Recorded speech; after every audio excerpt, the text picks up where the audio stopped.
Welcome to the Wolverine Digest podcast, the best spot for objective and authentic coverage of Michigan athletics. If you want open dialogue, honest opinions, and in-depth coverage of the maize and blue, this is the podcast for you. And now, here's your host, Brandon Brown, joined as always by Chris Breiler. It is Wednesday, my dudes. I'm just going to start by saying go blue. There it is. Indeed, go blue.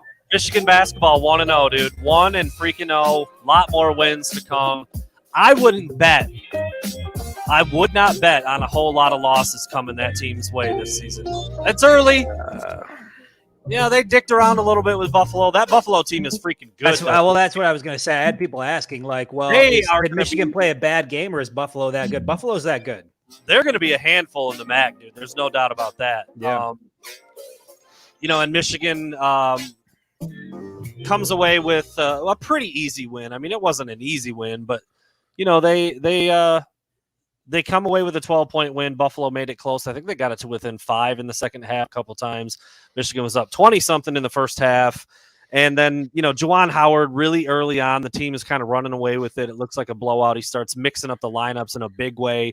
He gets at one point he had Frankie Collins, Kobe Buffkin, and Caleb Houston all in at the same time. I think maybe it might have been like a 4-freshman lineup at one point. Either way, the freshmen kind of played a lot in the first half. Houston got into foul trouble. Devontae Jones got into foul trouble. So like the lineups were really weird. Things were kind of all over the place a little bit. And I don't know. I still think that team is going to be really freaking good. And as they figure things out and they start to gel a little bit and you start to settle in on a lineup, like I don't know if like Adrian Nunez is going to even play once the season gets going, but he played a lot in the first half, knocked a couple shots down. But anyway, still really fun to watch. I don't know. Are you still a basketball guy now that the season's back around? I mean, well, the last year I came in like halfway through, so trying to play catch up was a little bit difficult. But this year coming into it, obviously we've been at the press conferences, been around the guys. I've been in the same room with a guy like Moussa Diabate, and I got to be honest, man, like I'm ordering his jersey probably as soon as we get off the podcast here. I'm going to find a way to get my hands on it because, he used in that press conference that we were at weeks back, somebody had asked him like what he models his game after, and he had said Kevin Garnett. And I think both of us kind of lit up because we kind of grew up in that era and we remember what guys like Kevin Garnett were, not just the physical play, but the mentality and kind of the energy they bring to the court. And his athleticism, how springy he is, how built he is, physically put together.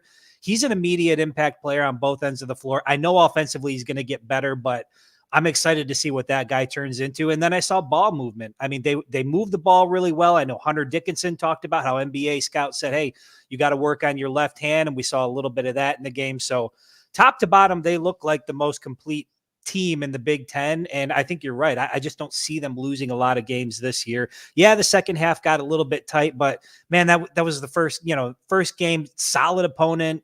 I know they played Wayne State, but this wasn't Wayne State. Yeah. Yeah, no, I mean, it was I thought it played out well for an opener. Like they got out early. They showed that they could be dominant. Things were really rolling. Then Juwan started tinkering with the lineup. He's got this guy in, that guy in, a bunch of guys playing. And then Buffalo comes charging back.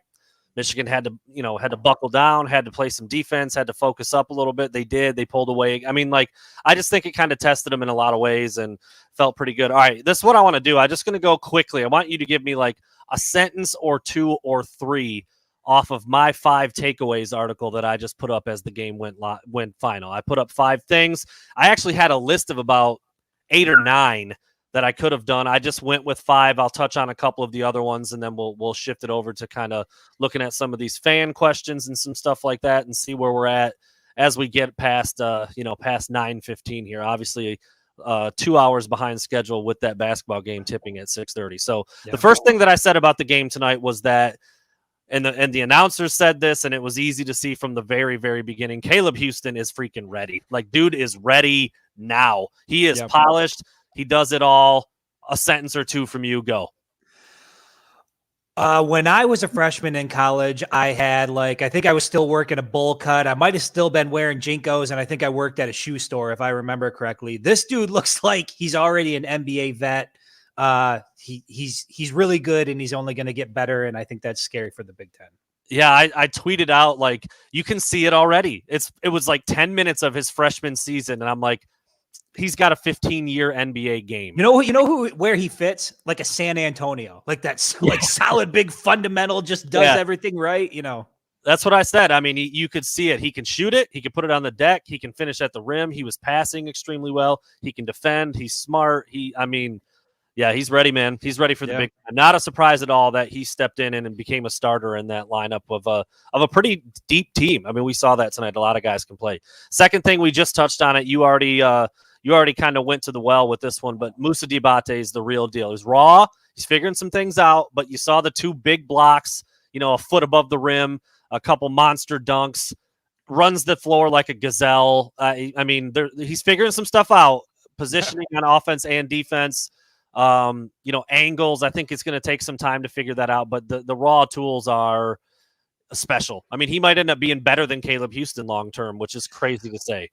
I think the ceiling for him might be over a Caleb Houston. And you're right. There's a lot of, when he came walking into that press conference, his shoulders are like 7 feet wide. He's just, he looks like he's chiseled out of like granite. I don't know. The guy's a special player. Give him some time on the court, and it's going to be scary once he puts that all together, especially on the offensive side. The third thing that I wrote down was, I think Devontae Jones, when you've got Hunter Dickinson, you've got the freshman we just talked about. There's depth. There's Terrence Williams. There's, a bunch of talented freshmen. Eli Brooks, he's going to be kind of a constant, like, overlooked guy because he's not new. He's been there forever, and he just did a job. But he's super good. I think Devontae Jones is the most important player on the team. Like, I think when you have a true point guard who can set the tone on both ends of the floor, he's a bulldog on defense. He's going to be really good there. He's a definite improvement there over Mike Smith from last year. And just his pace, his vision, the way he works off the pick and roll at the top of the key, the way he finds guys, he can score it in the lane. I don't know. I'm look real quick. I don't know if he shot a three tonight. Did he shoot a three? He did not shoot a three-pointer tonight. I think that he's a little more reluctant to shoot a three versus like a Mike Smith, but I think he comes in with like pretty good percentage. That I'd have to go back and double check that. But I think that Devontae Jones, when he went out with some foul trouble early in the second half, they looked a little disjointed. And I love Eli Brooks, dude. I would take 1,000 Eli Brookses on my basketball teams for the rest of my life. I don't like him at point guard. I don't like him running the point and being the primary ball handler and defending the primary person at the top. I think he's so much better off the ball. All right, I said a lot more than a few sentences right there. But that's Devontae Jones is key to Michigan's success this year.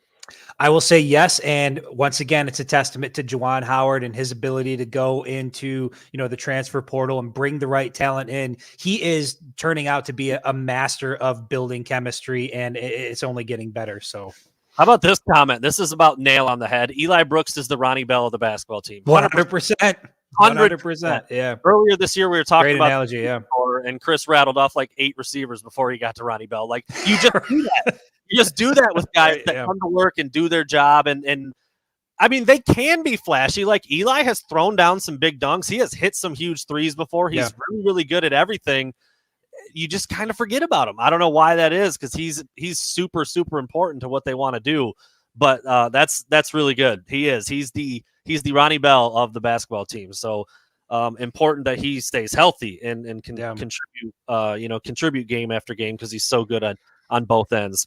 The fourth thing I said was freaking free throws, man. They better fix that. They better fix that before things get serious. They've got a lot of time, obviously, before the Big Ten schedule starts, but going 18 of 30 from the free throw line, 60% as a team. That's not going to get it done. They've got to shoot better from the free throw line. Juwan Howard actually, I think, I can't remember if he offered it up on his own or if somebody specifically asked about free throws, but he said we've got to be better there. In practice, we haven't been that great. We've been tracking it and obviously focusing on it, and they weren't very good. That's not a good percentage when you've got guys who for the most part, can shoot pretty well. I mean, you don't look at any guy and be like, oh, that's a horrible shot. They're going to be terrible from the free throw line. So they gotta be better there. Didn't hurt them tonight, but that's the kind of stuff in a close game in the Big Ten that you got to knock those down. It is, but it was so bad that I'm more apt to believe that it was a mirage. It's not, we can't really count on that for the remainder of the year. But you're right. When you get into those tight games and you're playing rivals like Michigan State, you're going to need to make your free throws. And if you go out and shoot, 60% from the free throw line, you're probably not going to win many basketball games when you're going against, the upper tier talent. So you can get away with that against Buffalo, barely, but you're not going to be able to get away with that against some of the better teams in the Big Ten. Yeah, Dickinson and Diabate combined for 6 for 12, so 50% from the bigs, and those are the guys that are going to be at the line knocking down free throws. So, got to get that cleaned up a little bit. It's not perfect. It's the first game of the year, but I thought that was, as they're missing the front ends of 1-and-1s, and Dickinson I think missed 2 in a row, both of his free throws at least one time. He ended up going 5 for 8, so he did do better down the stretch, but got to fix the free throws a little bit. And then last but not least, I just. It's early. It's one game. It's a MAC school, although looking like a very good MAC school in Buffalo. The potential for the team, I'm.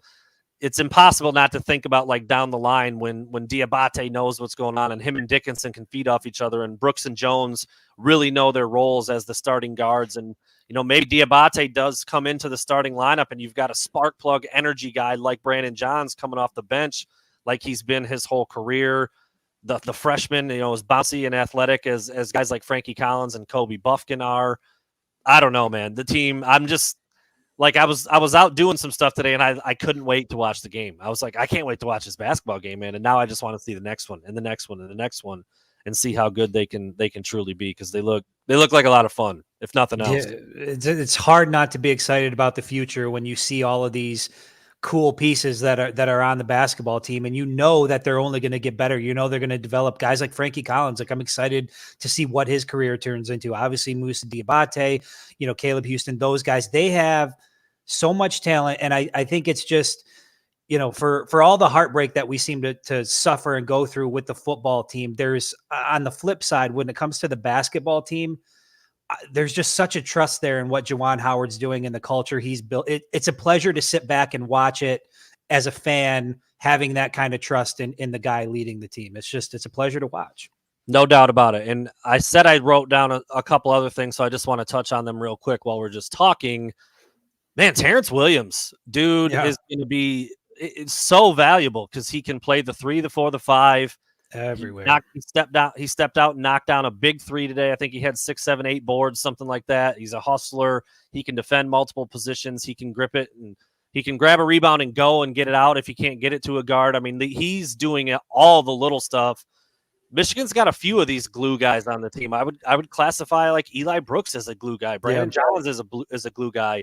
Terrence Williams is certainly a glue guy, but they're all pretty skilled too. And I remember Hunter Dickinson during the media day earlier this year said that Terrence Williams, and the announcer said it multiple times too, that that Terrence Williams is playing the best basketball he's ever seen before.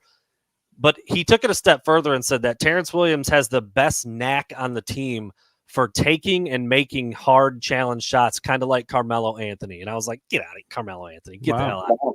But he did it a couple of times tonight where he's kind of twisting and contorting his body around. He hit a little, like, I think they called it like a Dirk fadeaway. Yeah. He stepped out and hit that 3-pointer, with confidence. Like, I saw it. I saw the taking and making tough shots. Saw exactly what Hunter Dickinson was talking about. And Terrence Williams is just like, he's just a fun guy to watch play. Like, he's a guy you can really get. He's got the long hair, the headband. He's got the long sleeves on. Kind of have I've seen people want him to do well. Right. And I've seen people bring up, the double text or whatever and the chippiness tonight. But I like that. I hope this team has more of that as the season goes on. I've seen Hunter Dickinson. He's obviously embracing the role as villain. He hasn't really held back when, sharing his thoughts, particularly about the folks over in Illinois. I like that chippy side. I like that bad boys era. You're kind of, you're walking the fine line between dirty and just hard nosed playing. Like, I like a Michigan team like that. So hopefully Juwan's coaching that into him. I like the chippiness. I thought I thought they went to the double text a little quick tonight. Actually. Maybe. Yeah, they're just, I don't know, first game of the year, maybe the refs are trying to set a tone a little bit, but I didn't really see anything that was like that bad all night. Even Caleb, did you see Caleb after the and one give a look back? Yeah, he kind of got clocked in the head, so I think he had a little bit of sauce on there since he made the shot, and he was a little miffed that he got hit in the face or whatever. But I don't know. You're going to get that every night where you got guys kind of jawing after a big play or finish through contact or a hard foul or whatever. So anyway, I actually didn't even I thought the last double tech, I just assumed, I guess, that it was on Dickinson and the guy that he fell on. But actually it was apparently against Terrence Williams and somebody else, like away from that play. I don't know. So like I said, for you to not even really be able to tell on TV what the call was for, yeah. I'm like, it wasn't that bad. But anyway, yeah, no, I'm fine with some chippiness. You got some young guys out there. You've got a new guy in Devontae Jones. You've got guys playing different roles a little bit. So to be confident, to be jawing a little bit, to be excited about being back in front of fans, to being in Chrysler, they think they're gonna win. I mean, that's the kind of coach Juwan Howard is. That's the kind of track record they've had, and they're the defending Big Ten champs. So they're gonna have a target, and they're gonna have to have that. They're going to have that edge all year because people are going to be trying to, get under their skin, ruffle their feathers. I saw number 10, the little point guard for Buffalo. Was a good player, really good player. Yeah. I saw him. He was throwing little chicken wing bony ass elbows on people all night. I'm like, dude, why? I think he was one of the ones that got a tech at one point. But no, I'm with you, man. You like to see a little. I love it on the basketball court, right? Got to, got to see it. So yeah, I just came away thinking this can be a fun team to cover all season, and we're gonna have a good time, coming up with takeaways after each game. And it's not gonna be perfect. I mean, it never is, and you hope the guys can stay healthy, and you don't you don't want to have to switch lineups against your will. But it's nice that Juwan has, I don't know, man, 10 guys who can play. They're deep, very, very deep. I was wondering, found myself curious about Adrian Nunez because he didn't play hardly at all last year. He's a shooter. He can shoot. And this team probably isn't as good of a shooting team as it was last year when you take guys like Franz Wagner and Isaiah Livers off the team. Caleb Houston can certainly shoot. I wouldn't, Brandon Johns has shown the ability to shoot from the outside, but he's not Isaiah Livers. And so, maybe Nunez does come in and give him some spot duty here and there and get free on the perimeter. But I don't know. I just thought Juwan was really, really messing with different lineups and trying to get guys minutes and just seeing who can do what, out there and, I don't know, mixing it up a little bit. And that kind of allowed Buffalo to, get back into the game. So we'll see. But they are a really good team. I was impressed by Buffalo from the MAC tonight. Thought they did Michael Wanglikowski off the top rope on Nunez. Yeah, well, too busy making TikToks, but I think business is good, right? He's got, how many followers does he have on TikTok? 2 million? 1 million? I don't know that Michigan fans know this about Adrian Nunez, but he's got like 2 million followers on TikTok. He's kind of like a TikTok mini celebrity, I guess. It's kind of, it's a little strange. He is a TikTok celebrity. I mean, there's no doubt. Okay, so legit 100% TikTok celebrity. 3 million followers on TikTok. Okay, 3 million. I mean, I don't know if is this what we want him? Is this what we want him doing out there? I guess, whatever. Do your thing, Adrian. Let that see. I agree with CJ. Let that kid make some money. Yeah, heck yeah, dude. I mean, he's not an NBA guy. He's probably not even a play overseas guy. So let him do his thing. 2.8 million followers on TikTok. You can do pretty well with that. Yeah. Hell yeah. So no, that's all good. And who knows, man? Who knows? He might end up having a little bit of a role on this team as a veteran, as a shooter. But that's one of the things I'm curious to see how Juwan manages to tighten up this rotation and how he's going to use these guys. The young guys, man, they're ready to play, dude. I mean, yeah. Diabate and Houston, obviously Houston's in the starting lineup, but even like I was so impressed in person with Kobe Buffkin at that Michigan Madness thing. His length, his ability to get off the floor, his stroke is super repeatable and smooth. I don't know, man. I think if those freshmen can come along like they sometimes can and sometimes do, it's going to be really hard to tighten that rotation up to 7, 8 maybe even 9 guys. So And that's why I think it's going to be the difference in the long run. I think their depth. I mean, if there's another team that's as deep as in Michigan in all of college basketball, I'd like to see it, because I think you're right. Juwan Howard's going to have to figure out how the rotations are going to work, because a lot of guys can play. There's a lot of good players. Yeah, I mean, you know for sure that Diabate and Terrence Williams and probably Frankie Collins are going to have to play pretty significant minutes this year. Yeah. Maybe Zeb Jackson. I mean, he didn't play tonight. He was out. But you're going to need a backup point guard. Whether it's Devontae Jones comes out and then Eli shifts over, but you've got to have somebody on the bench who can come in for one of those guys and run the point. Tonight it was Frankie Collins. I thought he looked pretty good too. He didn't do a lot, but for a freshman that's billed as a very aggressive, athletic, bouncy, kind of get to the basket guy, I was really impressed with his pace, his patience. He was really head up looking for guys on fast breaks, not just trying to get to the rack. He didn't play a whole lot. I don't know if he played at all in the second half, actually. Very little if he did. Frankie Collins played. He played 7 minutes. Yeah, he didn't play very much at all. Kobe Buffkin played 4. Nunez played 8. Even Diabate only played 16 minutes. So, I mean, it was most of the starter guys, and then Terrence Williams, who played a bunch. Devontae Jones didn't play all that much as he was dealing with foul trouble in the second half. So, anyway, I had fun watching it. They get a 12-point win. They're 1-0, and now they get ready for – I forget. I was looking at that before the game started, and now I forgot who their next game is against. I'm sure someone in the comments will throw that up. They'll put it up there. Speaking of the comments, what do we got? I mean, what do we got out there? I know it's later. We don't have quite as many people in here as we normally do on a Wednesday night. But if anybody has anything that they would like to throw out, that we would like to discuss, that you would like to hear me and Chris argue about. Chris, have we had an argument yet? Oh, yeah, that's right. Prairie View, the coaches against racism. That's right. That's right. Yeah, that should be a cool one. Obviously, a cool cause, and everybody, I think Michigan might be the only game. I don't know. Tom Wyrot was talking to us about that game earlier this year. Anyway, yes, Prairie View A&M in Washington D.C. this weekend. So there you go. Have we argued yet? I think I think the closest we may have come. Well, I don't even know if it was the closest disagreement we've come to. I think would have been kind of where things were going with East Lansing. Like even talking about it today. Like, I think even though, I mean, you don't want to hear shit about the referees. Like you don't right. You don't care. Even if there was an acknowledgement from the Big Ten that a mistake was made, you don't, like, for you, that's secondary. That's not, and for me, I've slowly sort of transitioned to, wow, that was a big deal. And now I'm kind of beyond the Michigan State game. I want to learn more about the Big Ten process and the review process and how all that works. And I think a lot of fans want to know about that, because, and you've seen NFL guys come out and say, why aren't referees being held accountable? And I think that's a discussion that needs to be had. These guys are in a position to make big time calls that have real world consequences.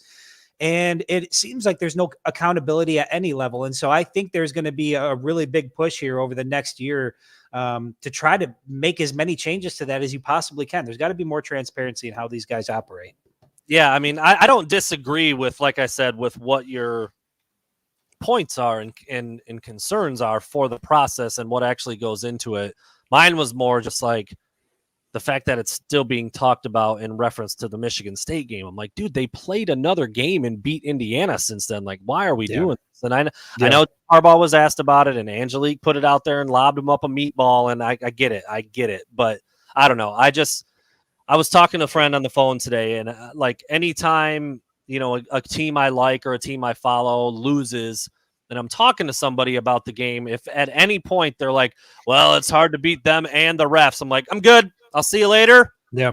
I don't want to talk to you about that, because that's just like, even if the calls were just horrible, and you could make an argument that some of them were horrible against Michigan State. There's like 180 plays in a football game, and there's like 3 really bad calls. Like, I just leave it alone, man. There's so many other, like, maybe don't let Kenneth Walker score 1,000 touchdowns against you. How about that? Can we do that? Can we start there? So I don't know. Anyway, you're gonna get me on a soapbox again here. See, Man. look at him now. Look at him. He's getting all worked up now. He's all lathered up. He's glistening over there. I don't have anything to drink, dude. I'm parched. No. All right, here we go.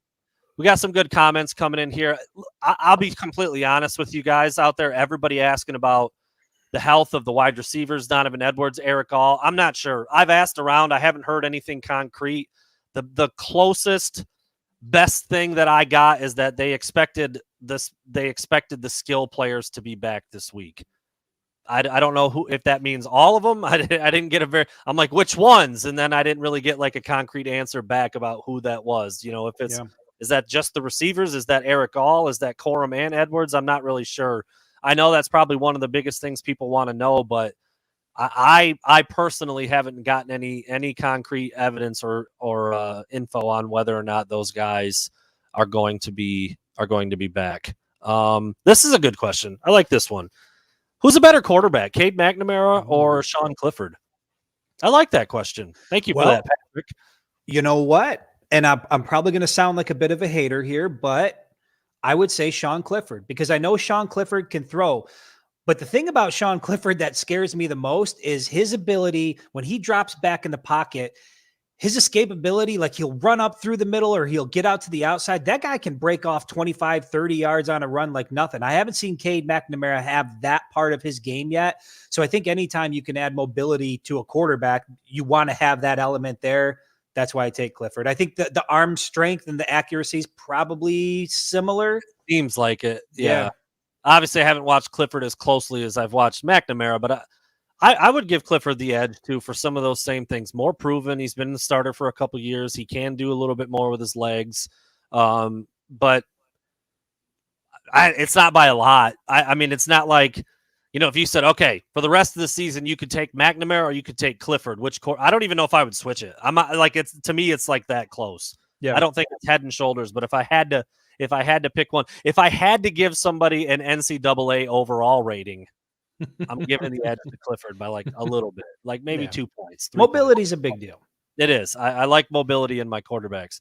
Not really a question, but a comment, but I really like this. Austin Cooper from the YouTube page. Terrence Williams feels like this year's Shawnee Brown. I like it. I do. I think he's going to be the same kind of guy. Different game. He's not. He's. Shawnee was more of an a traditional guard, whereas but could do some stuff because of his size and strength, where Terrence Williams is more of a 4 who can step out and do some guard stuff. So they're different, but in terms of energy, in terms same of role, doing the dirty work, locking somebody down, getting rebounds, getting fouls, fouling some people sometimes, hitting some clutch shots. I like that. I like that kind of thing in terms of, like I said, maybe not exact position wise, but stuff that they can provide, kind of for the team overall. Chris, I didn't think I was going to have this, but here we go. What do you, Michael? He's like what, 2 away? We're 3 games away. No, he's breaking that. That's happening in Happy Valley. He's going to break that record in the first quarter. Somebody in the comments did ask if we will be in Happy Valley. Yes, we will be in Happy Valley. We'll talk about that probably a little bit later here in the show. We're gonna close the show with a discussion about our next what would it be 4 days of life, which I'm very excited about. We'll get into all that stuff, but yeah. All right. Yeah, Shondi was really good. I agree. The strip sack TD overturn was huge. It was big, but it wasn't the difference in the game. I'm never gonna jump on that train. Won't do it.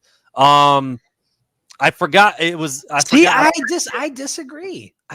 How can you say it's not? It wasn't. But I got to figure out how to put this. It's clear that there was a mistake made. Right, that would have resulted in 6 points, a touchdown. And I know the difference was they came back and kicked the field goal, so we're talking about a difference of 4 points. But 4 points wins the game.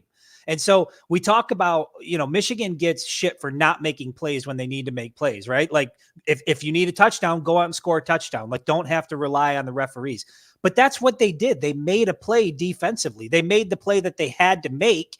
And unfortunately, they just got screwed out of it. So I do look at that play and I say, yeah, that cost them the game. There were other things that cost them the game too, but in terms of making a play, that was one that they did make and it got taken away. And I think that's why it pisses me off, because we harp on them for not making those big plays. And then Michigan goes and makes it, does enough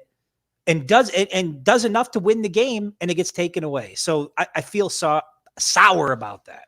I think for me, it's just because of all the things that happened after that. I mean, you know, Michigan still managed to get out to a 16-point lead halfway through the third quarter. And Cody, what's happening? This is not about clicks. This is not about clicks. There's no clicks here, bud. This is just this is a conversation. We're just talking right now. Yeah, I can't see that. I don't know what you're looking at under where you are. It's probably anyway, down the line.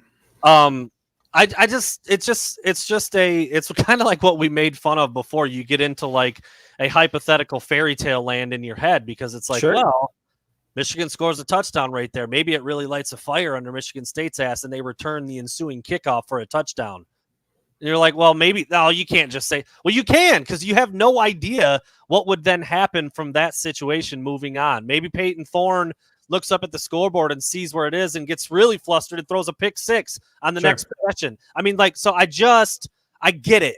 Michigan made a play. It was taken away from them wrongfully. I mean, again, if it was really close, if you had a different weird angle and you weren't quite sure, you got to go with the call on the field. Like, to overturn it's insane. That's insane. Michigan State fans can say like, here, hold this L. That's the wrong call. It was, period. Like, you don't even have to be a Michigan fan or be biased to see that was it really close? Was the different angle? Was there maybe a shin like touching a blade of grass? Maybe, but it wasn't clear enough. What do you need to overturn? What do you need? That's the word that always gets thrown around. I get it. So I don't know. I just don't think that should have been changed, and that's how everybody feels. And that's apparently what the Big Ten said. We haven't seen it from them. Are you calling Jim Harbaugh a liar? Hey. You addicted to sex? A sex addiction or something? No, Jim, I don't have a sex addiction. Stop changing the subject. Don't change it. This is not about me, Jim. Yeah. Well, Jeremy, why isn't Michigan's defense being talked about as elite? Well, they gave up 1 billion yards and 5 touchdowns to one running back. That'll do it for me. Elite defenses definitely don't do that. I mean, Indiana's defense didn't do that. Do they have a couple, elite guys in Aiden Hutchinson and David Ojabo? I think you could make that argument. I put up an article today. If everybody out there saw it, Mel Kiper now has both Hutchinson and Ojabo in the top 10 of his big board. Like, Ojabo's probably gone. He's probably gone. I was wondering why wouldn't you be? I was wondering that earlier in the year when he was getting some sacks and doing some things. I'm like, man, he might be playing himself into the draft. And now it's like he might have played himself into the top half of the first round. Like, that's how good he's looked. So, and Mel Kiper also had Daxton Hill as the number 2 safety available, behind only Kyle Hamilton from Notre Dame, who's expected to be like a top 5 or top 10 pick. So, yeah, Michigan does have some very nice pieces, but I don't know. I wouldn't call them elite based on some of the performances this year, though. They're really good. I mean, they're a top 25 defense. Yeah, they've been better under Mike McDonald than I thought they would in year one. So I'm pleasantly surprised and probably pretty happy with what I would assume that the coaches are probably pretty happy with what things have looked like. But I wouldn't say elite. I don't think I would go quite that far. I don't know. What about is that? I just feel like elite's a pretty elite word. I think I would struggle to even word. It is an elite word. Georgia comes to mind. I saw somebody use that in the comments. Georgia is pretty close to an elite defense, and I would take Georgia's defense over Michigan's defense in a heartbeat. The difference is I want our 2 edge rushers, but yeah, I wouldn't call these guys elite yet. I think Brandon makes a good point. As a unit with Mike McDonald as a first-year defensive coordinator, they're doing a good job. They're a good defense. Are they elite? No. I think if you're an elite defense, you go back to 2 weeks ago in East Lansing, that doesn't happen to you. Mm-hmm. You don't get into dogfights with a team like Rutgers. It's just there's certain things that elite defenses do that Michigan hasn't done this year. That isn't to take anything away from them. It's still a good defense. Yeah, it's really good. It's strong, and it's got key players at different levels, and that's Right. that's a good start, at least on the way to being elite. I think this is a fair question to make right now. If Illinois can run the ball all over Penn State, why can't Michigan? Still think that Michigan should air it out. I agree. To soften the front seven, be aggressive. Here's the deal. Penn State's not as bad as they were on that day. That was a stinker of a game. It was a clunker. You have them sometimes. You just do. You just do. I don't know what was going on that week. I didn't watch that. That game was going on at the same time as the game we were at Michigan. Remember, Chris? We watched like the last 3 or 4 overtimes from the press box. We were like, "What the hell is going on? This is crazy!" 9 overtimes or whatever it was. I mean, if you're going to say that, then I would just come back with, well, did you see how they looked against Ohio State in Columbus? Different animal, different ball game, different set of athletes. Looked like a completely different team, and that was more recent. So I just think that of all the teams that Michigan has played so far this year, Penn State's the most talented. They've recruited better than everybody else that Michigan has played to this point. Every single year, the Big Ten rankings in recruiting are Ohio State, Michigan, Penn State at the top every year. So they are on paper and, just out of raw talent and athleticism, they're on par with Michigan. And so I think, I don't know, man, maybe they were just sleepwalking against Illinois. I don't really know how you can explain it. It just shouldn't happen, but it did. There is no explanation for it. And, you would think Michigan would go in and be able, if Illinois can do it, then why can't Michigan? But I think Brandon makes a good point that when Penn State plays Michigan typically gets the best effort from Penn State. And I think that's what you're going to see in Happy Valley this weekend. They're better than what you saw against Illinois. A guy like Clifford, I mean, he's playing, right? He's not injured. He's 100% now. So he's 100%. So you've got a veteran quarterback. You've got some key guys on the defense there. They have talent. They've got talent at the wide receiver position. They are going to test Michigan. And then on top of it, you have, it's not a traditional whiteout. It's not a night game, but this crowd's going to be up for this game. They're doing some sort of like white with a helmet stripe down the middle. They're going to be amped up for it. Michigan's in town. This is definitely going to be, I don't know if this is going to be as tough of a test as what they saw in East Lansing, but it's going to be pretty damn close. I think this is a good question. And how much does Jahan Dotson worry me? A lot. Might be the best wide receiver in the Big Ten. And that's saying something with, David Bell at Purdue and the guys at Ohio State. He might be the best one. And what's the closest thing our corners have seen to a guy like Dotson so far? I mean, I would probably say Michigan State's duo of Naylor. Naylor and Reed. Yeah. But that's probably it. That's probably it. I know Washington has a couple good guys, but I think they were dinged up. They had multiple receivers out in that game. So yeah, I think a lot. He worries me a lot if they, they try to scheme ways to get him freed up or to get him back in the back end of the secondary against the safeties for Michigan that, they don't run all that well. I mean, when you take Daxton Hill out of the back end of your defense and move him to the nickel corner, suddenly you've got some physical bodies back there and Brad Hawkins and RJ Moten that aren't speed burners. They're not, they don't run like Jahan Dotson can run. I'm actually curious about what they do with him. I think if I'm Michigan, I just say, Dax, you're on 5 all day. Like, you're on him all day. Like, you go, if he goes to the bathroom, you go with him. Like, that's what I would tell him. So I'm interested to see how they decide to defend Dotson and what kind of scheme they use, because we've seen it in the past with Dax, but he's been asked to do a lot of different stuff this year. But I still think he's going to be with Jahan Dotson a lot. That's what I expect to see. But I'd say a lot. I mean, he worries me a lot. Can you see Matt? I think his last name is Stife. His question. He says, well, it's not really a question. It's a comment. Moody will have at a minimum 4 field goals on Saturday. My question to you is, if Moody has 4 field goals, does that make you feel confident about the result? Like, if you had to look into the future and the only piece of evidence you're getting about Saturday is Jake Moody has 4 field goals, do you think Michigan wins or loses that game? Interesting. That's an L. Just like he had 4 against Michigan State. So that's the magic number. 4 field goals means I don't a know loss. if that's the magic number, but if they're well, I mean, you can't. situation and distance, I think, does matter. I mean, Yeah. if he's kicking 4 field goals from the 30 or from 30 yards out, that would bum me out because that means they're not scoring touchdowns when they get close again. If they booms one before the half or something, or they get a bad holding call or a big sack and they're at the 40 and he kicks a 53-yarder or something, like that's a little different. But if they continually habitually stall out in the red zone inside the 20-yard line and he has to kick field goals, that's a problem. So, I mean, the game's long. I would expect him to have a field goal or 2 from different places on the field for different reasons. But if it's consistently inside the 30 as opposed to getting touchdowns like it was against Michigan State, that's a problem.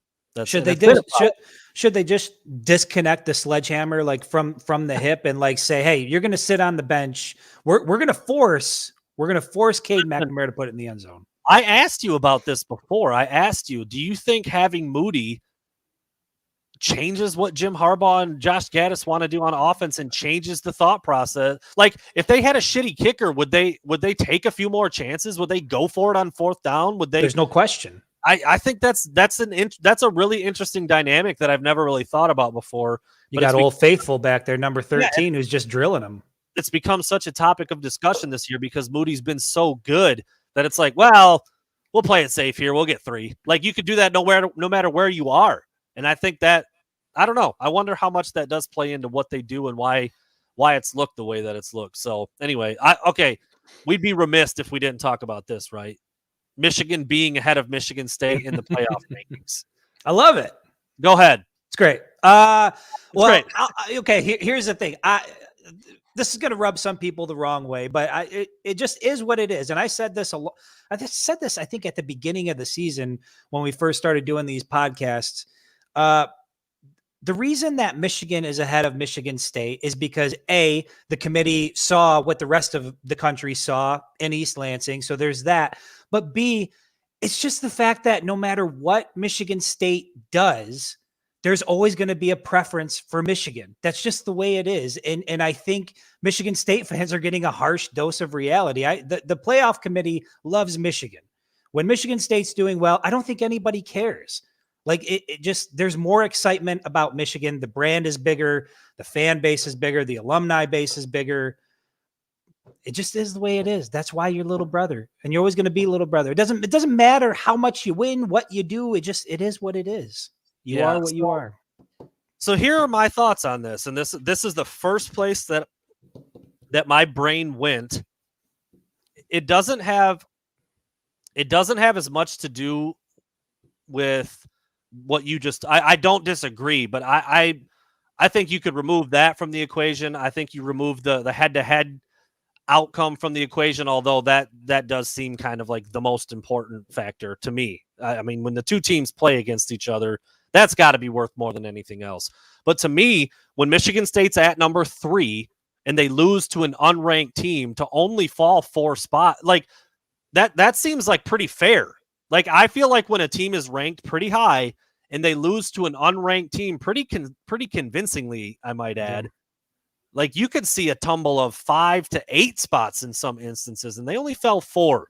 So to me, it's more about that. When you're ranked high and you lose to an unranked team, you tumble. That's just how it works. It just so happens that Michigan losing to you didn't have them tumble very far because it was a big time game. It was a top 10 matchup. It was on the road and it was close.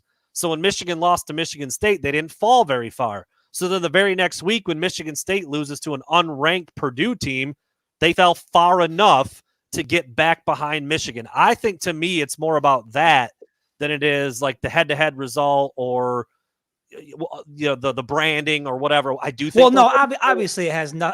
I think your point is spot on, and I think that's exactly what it was. Is that Michigan State loss is worse than Michigan's loss, even though Michigan's loss came head-to-head with Michigan State. Yeah. If people, that weird. It is. It's weird, but it makes sense when you think about how both of those games went. So, but the flip side of that, obviously, I'm just trying to be a dick, but I think there is a lot of truth there that I think it really bothers Michigan State fans that Michigan, like no matter what happens, no matter how much success they have over there, it's always going to mean more when it's happening for Michigan. So the pretty girl always gets more attention, fellas. I'm sorry. that's right. It is. Sorry. I'll tell you this, when I was writing the article, so obviously we all knew that the playoff rankings were coming out at in between those two basketball games last night, whatever time it was. I had the article pre-written for the most part. I had to wait to see where Michigan was, where Michigan State was to fill it out. I actually had Michigan State, like in my sentence, I wrote like Michigan State tumbled to number 9 after I thought they would be lower. That kind of, again, goes back to my point about when you lose to an unranked team, you tumble a little bit. They really didn't, man. They went down 4 spots. I know Purdue is ranked this week. They've looked pretty good. They weren't when they lost. Whatever. It is what it is. It just felt the way it felt because they even changed the format of how they display the teams to get Michigan and Michigan State on there at the bottom. It used to be the big 4 in the top 4, the and next then 2, 5, 6. And they shifted it over. They went to commercial. They did the whole thing because they knew what it would do and what kind of discussion it would churn up. But I think it's fine. I do think that head-to-head matchup needs to be worth a lot. But in this very specific case, even if it wasn't Michigan State, I think this is the way that it should have played out. Like I said, I actually had Michigan State a little lower than that because they lost to an unranked team. But, it is what it is. They're all going to play. They both have to play Ohio State. Michigan has to play Penn State still. It's going to be fine. It's going to work itself out just fine. There's no reason to get your green and white panties all in a bunch over there because it's going to be what it's going to be at the end of the day. So don't be looking for those Wolverine tears or those Spartan tears, whatever side of the fence you're on. It's not that big of a deal yet. But you mean there's more games to be played? It will get settled?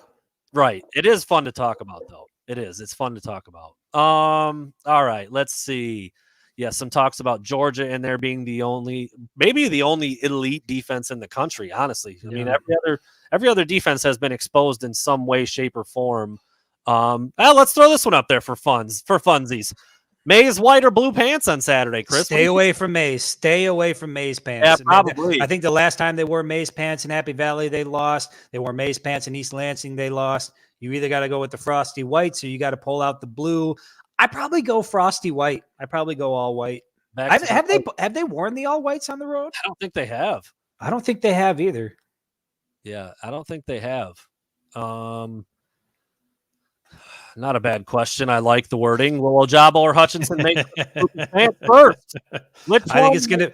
I think it's gonna be Ojabo. That spin move is terrifying. There you go. That's it, everybody.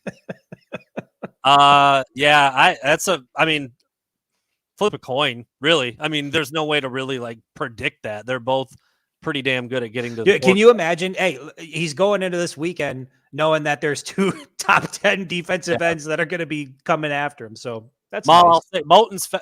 Hawkins. They're not Dotson fast. They're just not. I mean, that's Daxton Hill is Dotson fast.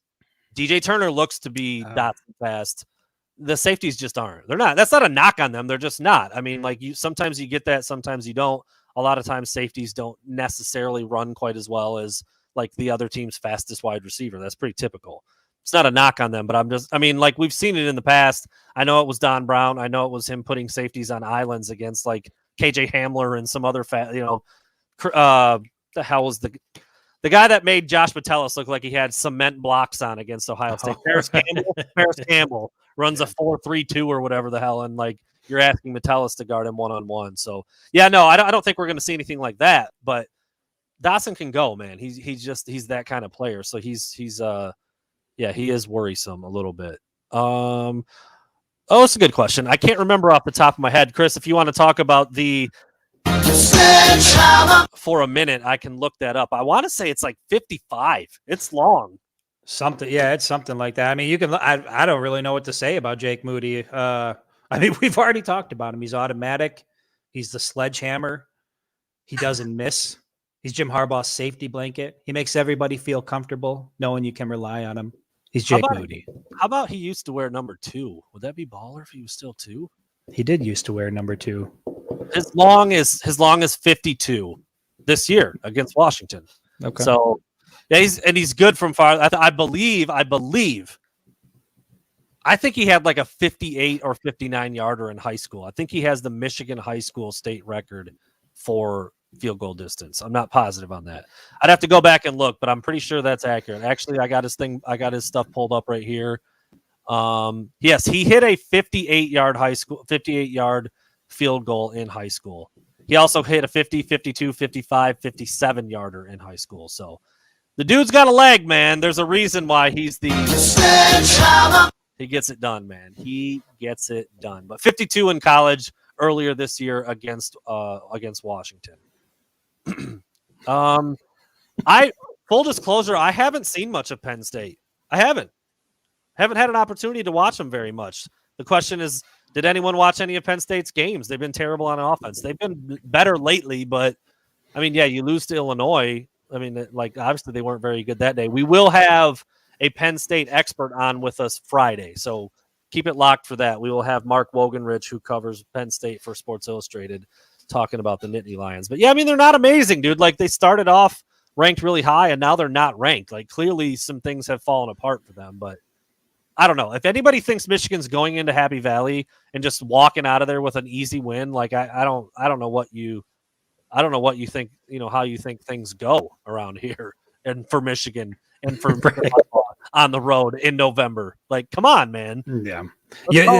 Looking at the stats or looking at how they've performed in past games, that isn't going to do much for you this weekend, I think. And again, Michigan fans have been there before. You're going into a raucous environment. It's going to be tough. Penn State's probably going to give them a hell of a fight, and we'll obviously see who comes out on top. But by no means is this going to be a cakewalk in Happy Valley.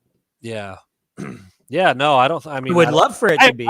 And honestly, I haven't really seen anybody saying that. I haven't seen anybody saying that Michigan's just gonna walk in there and get an easy win. I mean, of course, Michigan fans, they think, man, Penn State's nothing this year. We're gonna kill them. I don't think that's the case, and Vegas doesn't either. And they don't suck at making money. So, that is what it is. Obviously, the number moves a little bit with different fan bases, and Michigan's one of the biggest, so there's part of that.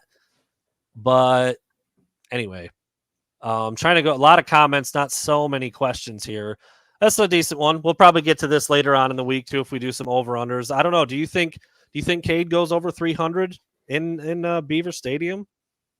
I would love for that to happen. I feel like it's going to be more run heavy. And then you talked about it a little bit. I haven't even looked at the forecast, but is there rain in the forecast? Are we supposed to have some weather on Saturday? I think it's like 30 to 40% chance in State College for some rain. No, it's going to be 30s is chance of rain. I mean, it's probably going to be 50 plus carries for the running backs.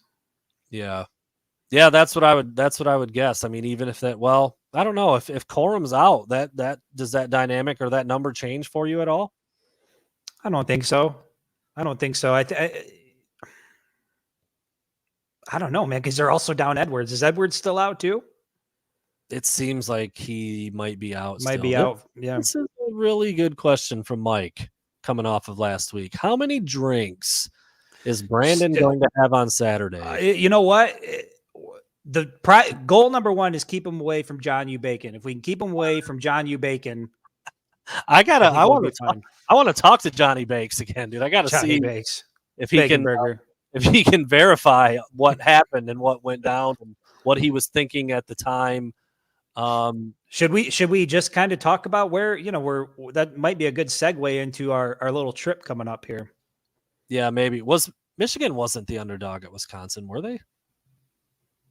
No, I thought Michigan was like a 2. I thought they were Wisconsin was playing terrible at that time. They weren't underdogs then. I don't think so. I could go back and look, but I don't believe they were.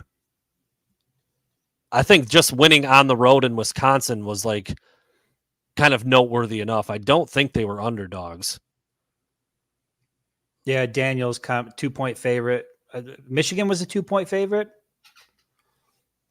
I don't know. We'll let them. They'll sort it out.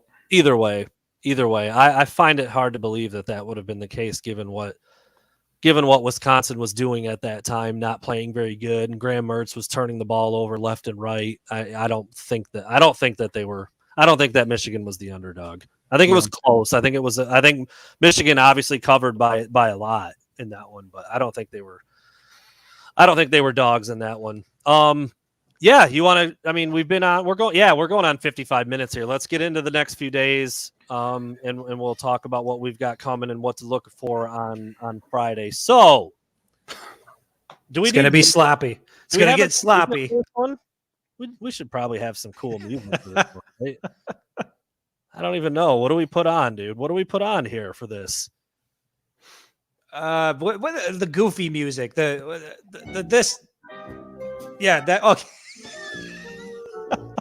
That's the one. So starting tomorrow, mine and Chris's good friend Zach Alden will fly into town from Denver. I pick him up after 10 o'clock tomorrow night. We're supposed to go meet Zach's brother Ty for a couple drinks. We'll see how that goes on a Thursday night. And then Friday morning, Chris, our other two friends, Nick, and our other friend Rodney, so a total of 6 of us, will converge here at my place, and then we will hit the road on our way to State College. Chris, what are you looking forward to most on this road trip portion of our drive out to State College?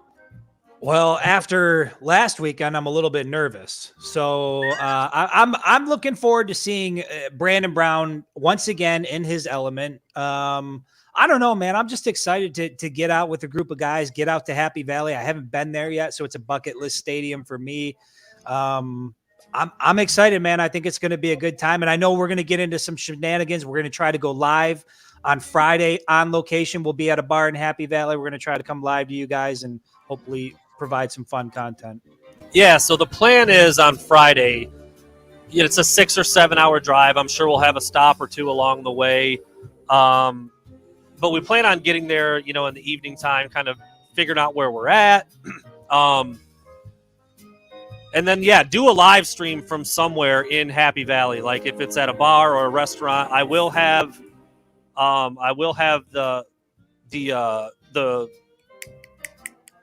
hell am I thinking? The Penn State expert is coming on with me tomorrow to do the recording. Then we will loop that in and play that with our live stream on Friday, just like we did last week with Tom from Indiana, and should be really good. Should bring a lot of good content and knowledge about Penn State that I'm even looking forward to. There's some things that I've read about Penn State today that I wasn't aware of. Like they're down a couple interior defensive linemen, which I think that obviously doesn't bode well for what they want to do against Michigan's running game.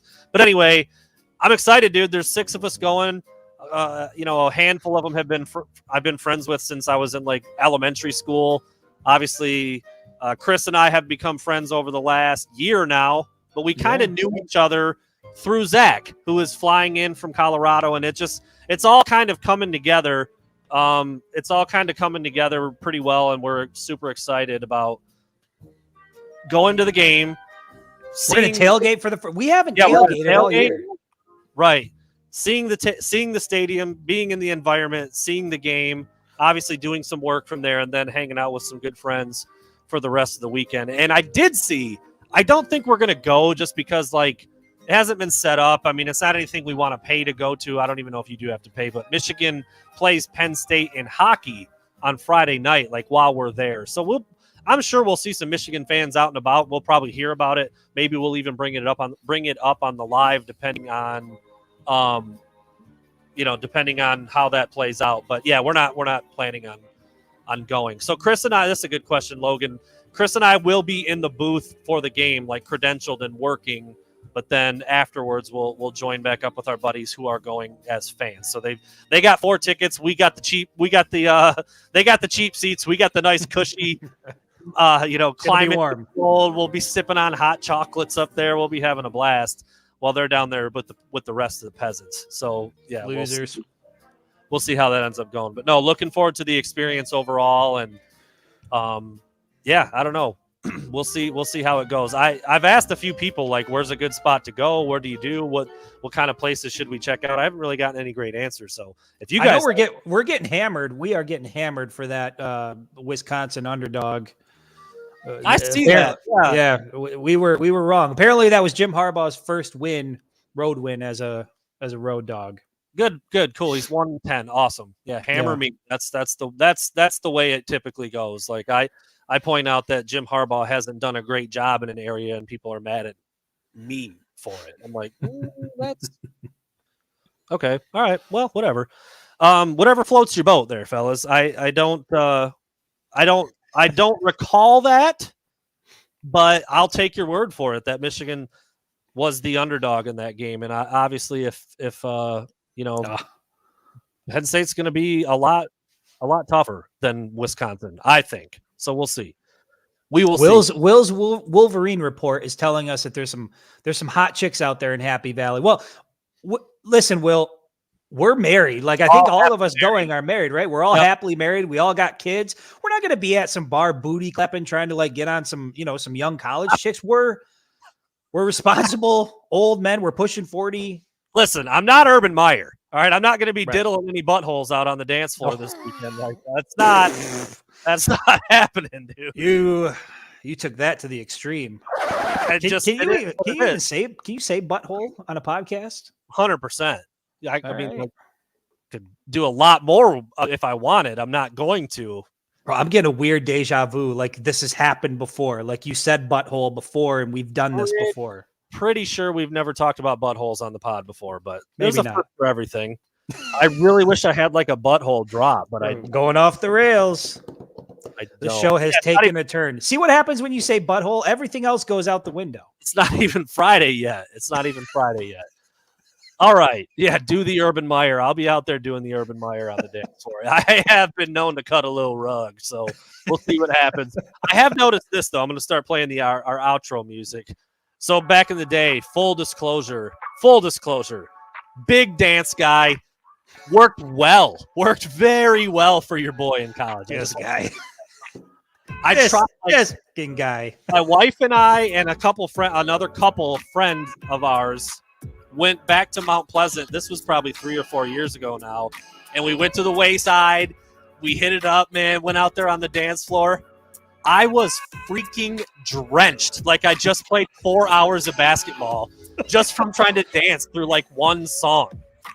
Dude, that's what those college chicks want is like a sweaty old 38-year-old dude who's like trying to recapture. I was like, how did I do this before? I could not believe how much more active my sweat glands were now versus when I was like 22. You saw me at Michigan Madness, right? I did. I was leaking all over the floor. I couldn't stop. Michael, you've been a friend of the show, but if you talk badly about the Wayside again, I'm going to have to boot you forever. If you went to Central Michigan University and you don't love the Wayside, I don't want to be friends with you. You're not my people. That's what I'll say. Ouch. That's what I'll say. Now, Michael, I will say, why the hell did I go there as a 34-year-old? We can have that discussion. But the Wayside holds a place near and dear to my heart as a Central Michigan alum. So there you go. Pretty cool show. Buttholes, Wayside, Urban Meyer, finger diddling. We did it all tonight, man. We did it all tonight.